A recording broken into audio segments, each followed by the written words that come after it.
So, what am I doing right now? For myself.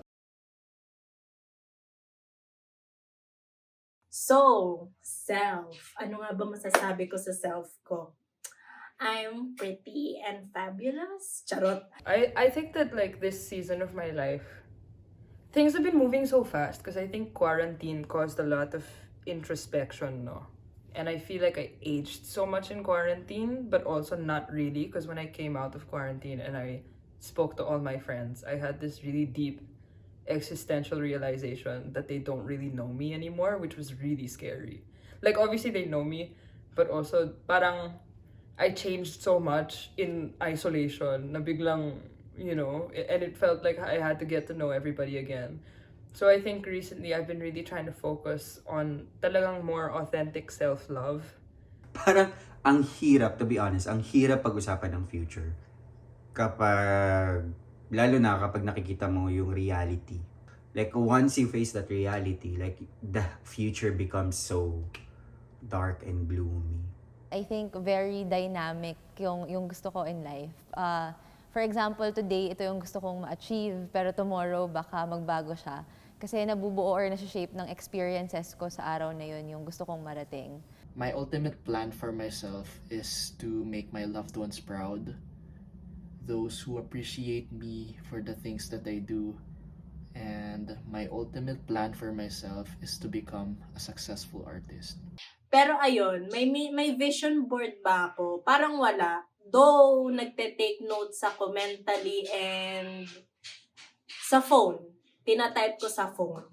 I think I realized that I tend to be really cruel to myself, and I think that I tend to be crueler to myself than anybody, which is a hard thing to reckon with, and it also is like that's saying a lot. But end of the day, syempre yung gusto natin maging masaya at syempre gusto natin kung ano yung makakatulong din sa iba. Well, of course, personal goal ko before was to pass the boards.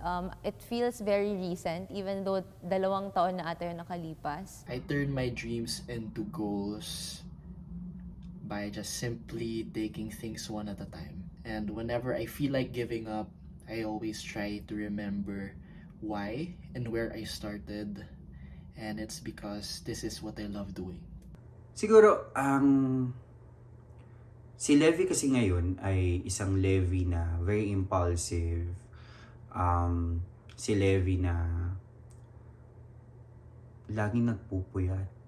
Si Levi na nag-smoke.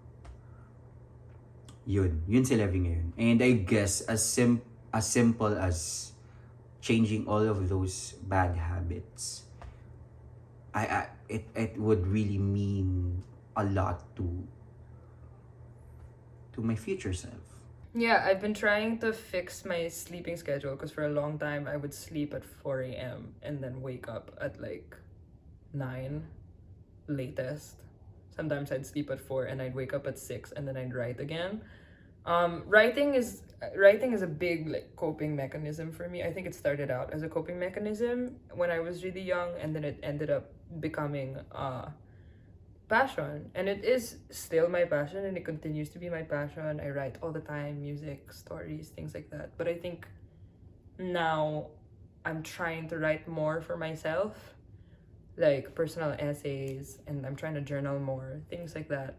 So ano nga ba yung mga ginagawa ko? May strict routines ba ako? Wala naman, pero ang ginagawa ko for time management is from pinakamahirap to pinakamadali. Yun yung ginagawa ko. Tapos, tuloy-tuloy na siya. Like, ever since before, ganun na yung style ko. So, tuloy-tuloy na siya. I wanna learn how to play a musical instrument kasi yun yung hindi ko pa sobrang nagagawa and dahil kulang din sa time. So gusto kong matuto mag-gitara, matutong mag-piano para masabayan ko kapag kumakanta ko.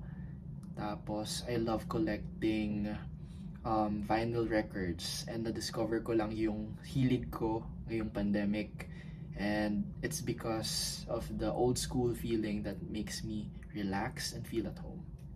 So para sa akin, malaki siyang achievement. Hindi alam ng lahat ng tao na at least yung pag-aaral ko ng medisina, it wasn't easy. Bumagsak ako at one point at kailangan ko umulit ng 1 taon kasi kailangan ko i-retake yung subject na yun.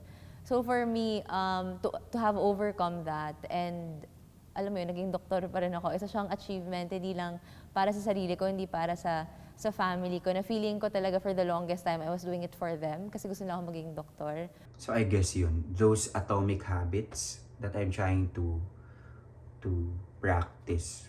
So kahit sana lang yun, mabago. And si Levi na nakikita ko na natutulog na ng maaga, nagpa-practice na ng skincare, yung ganon. As simple as that. At si Levi na kinokontrol yung diet.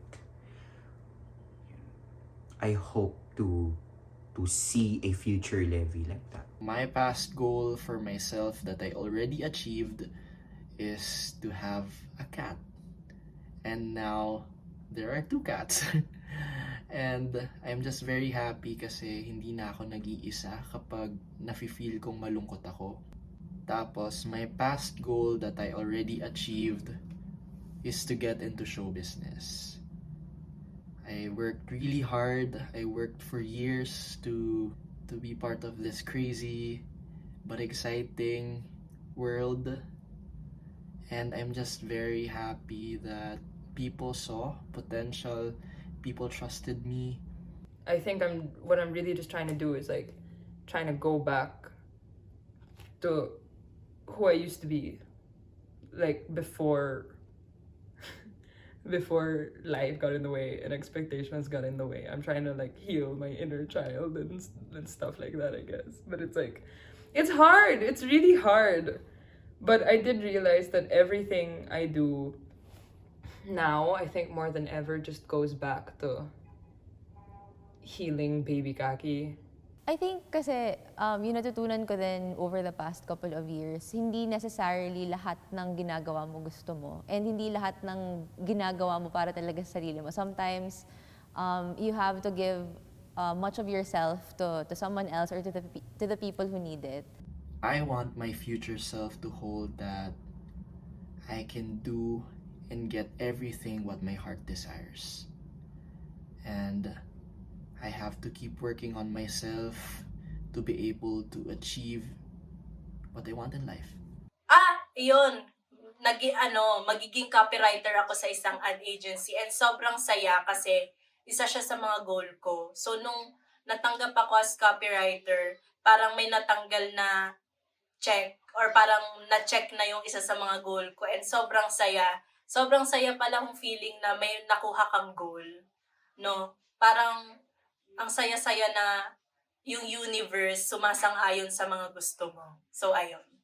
Yeah, I think it's really just one day at a time at the end of the day. Like, So parang ako naman, though, ngayon, it's really striking the balance. Doesn't have to be grand, but I believe na yung mga steps na yun, nakakatulong siya sa akin, na parang yun yung panahon din na hinahayaan ko yung sarili ko makinig sa kung ano ba talaga yung gusto kong mangyari without necessarily sacrificing my obligation sa trabaho ko.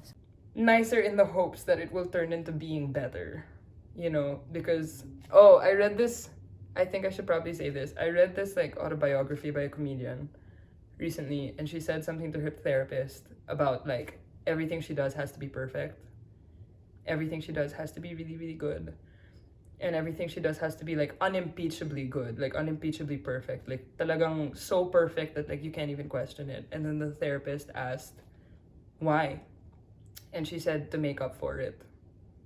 And the therapist was like, make up for what? And she goes, to make up for the fact that it's me. And when I read that, I was like, I feel like that's my whole life summed up in a sentence thus far. Like, everything that I've been putting a lot of pressure on myself, that like everything that I do just has to be perfect to make up for the fact that it's me. Which is extremely unhealthy and yet also honest.